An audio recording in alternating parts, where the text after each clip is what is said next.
एक जंगल में एक संत तप करने के लिए जाते हैं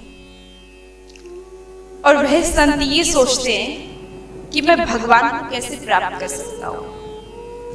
भगवान को पाने के लिए जंगल में जाकर तप करते हैं, ध्यान करते हैं प्रभु की, और प्रभु के संग इतना लीन हो जाते थे कि उसके पास, उस संत के पास कोई अगर शेर भी आ जाए तो उनको पता नहीं चलता था।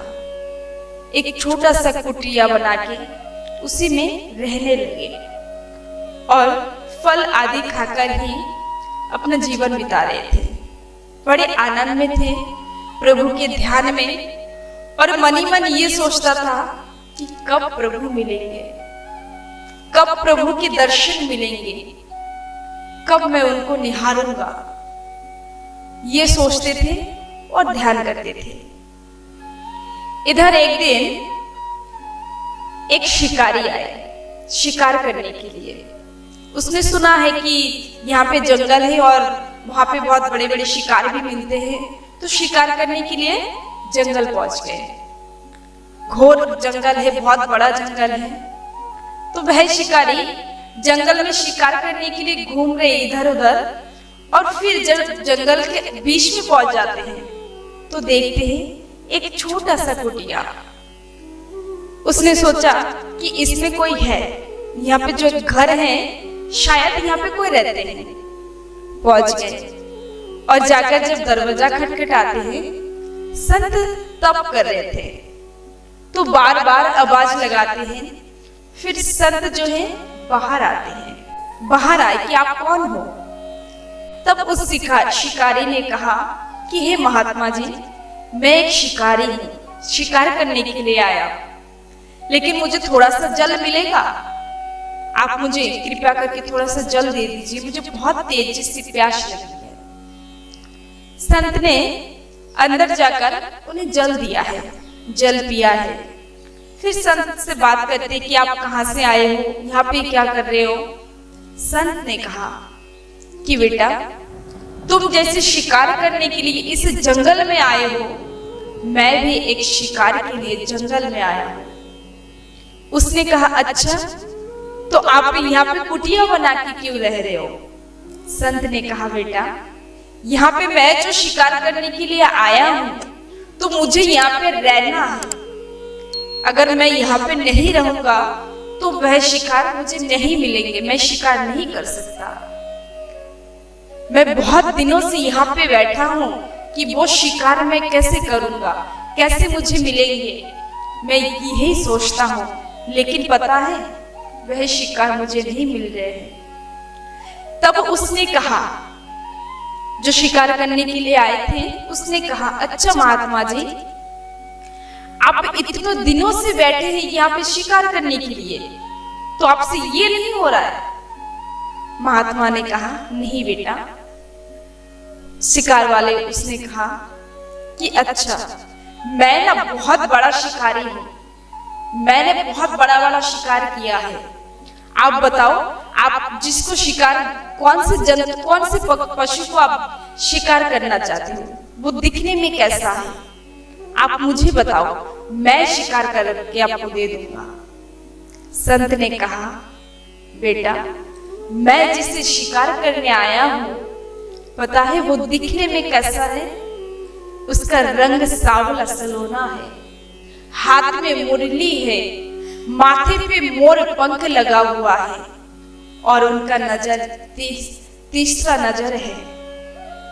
होठ उनके लाल है और सांवरे रंग है।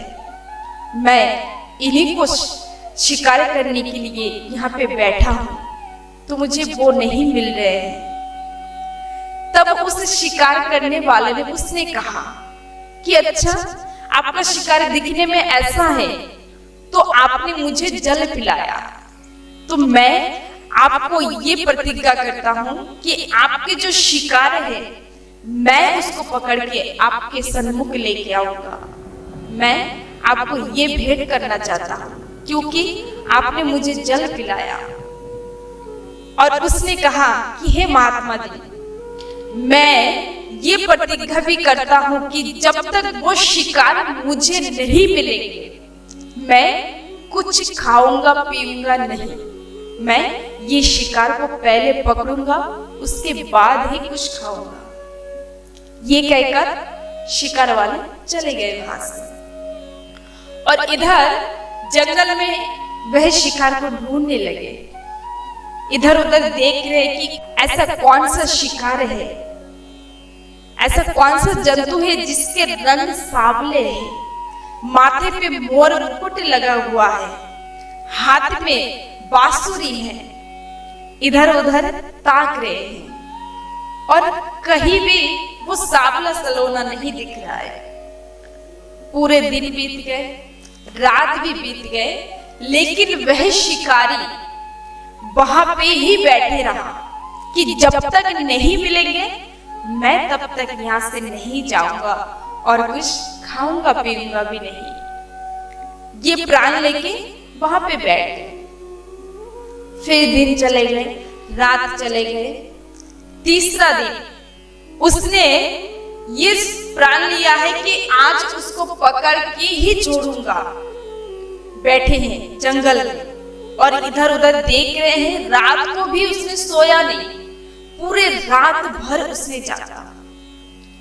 फिर चौथा दिन भगवान देख रहे हैं कि ये जो व्यक्ति है ये मुझे शिकार करना चाहता है और इसने 4 दिन हो गए, इसने कुछ खाया पिया नहीं।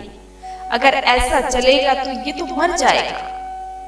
भगवान विवश होकर उसके सामने प्रकट होते हैं और जब वह शिकारी ये देखते हैं सन्मुख वह सांवला सलोना खड़ा है, हाथ में बांसुरी है, माथे पे मोर पंख लगा हुआ है।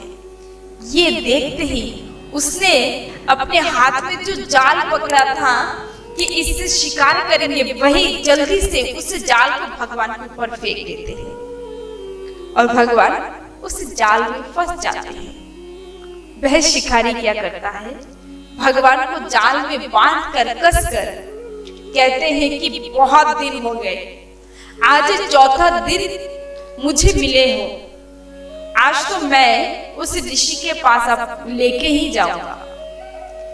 जाल में अच्छे से बांध कर वह लेके गए कहां पे, उस शिकार के पास जहां पे वो संत महात्मा रहते थे।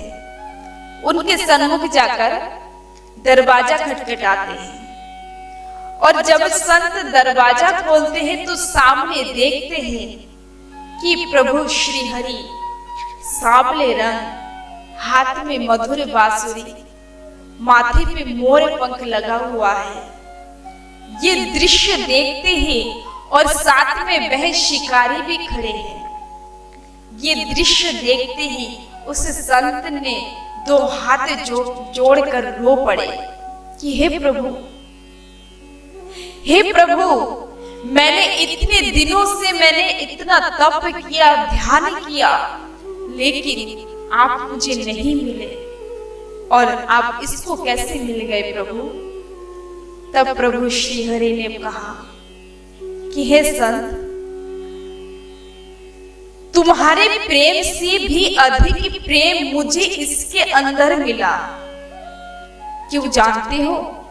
क्योंकि इसने 4 दिन तक भूखे प्यासे एक ही बात सोचता रहा कि मैं कैसे उसे सांवले सलोनों को मैं कैसे शिकार करूं। इसने बस मुझे ही ध्यान में रखा और कोई चीज भी नहीं। हो सकता है कि तुम मुझे बहुत चाहते हो, प्रेम करते हो, लेकिन तुम ध्यान करते वक्त भी तुम अगर इधर उधर के बात तुम्हारे मन में कभी ना कभी आते थे, तुम मुझे इसकी तरह पुकार नहीं सका तुमने मुझे। और इसने 4 दिन तक केवल और केवल मुझे ही ध्यान में रखा, बिना कुछ खाए पिए। बस ये सोचता रहा कि कब मैं आऊंगा, कब ये मुझे पकड़ेंगे। तो मेरे से इसका दुख देखा नहीं गया। ये ना रात को सोता था, ना खाता था, ना कुछ भी नहीं करता था, बस सावला सलोना ही करता था। तो मैं विवश होकर इसके जाल में फंस गया। तब संत ने 2 हाथ जोड़कर प्रभु से कहा कि हे प्रभु, मैं ध्यान तो करता था लेकिन इसके तरह भावुक नहीं था।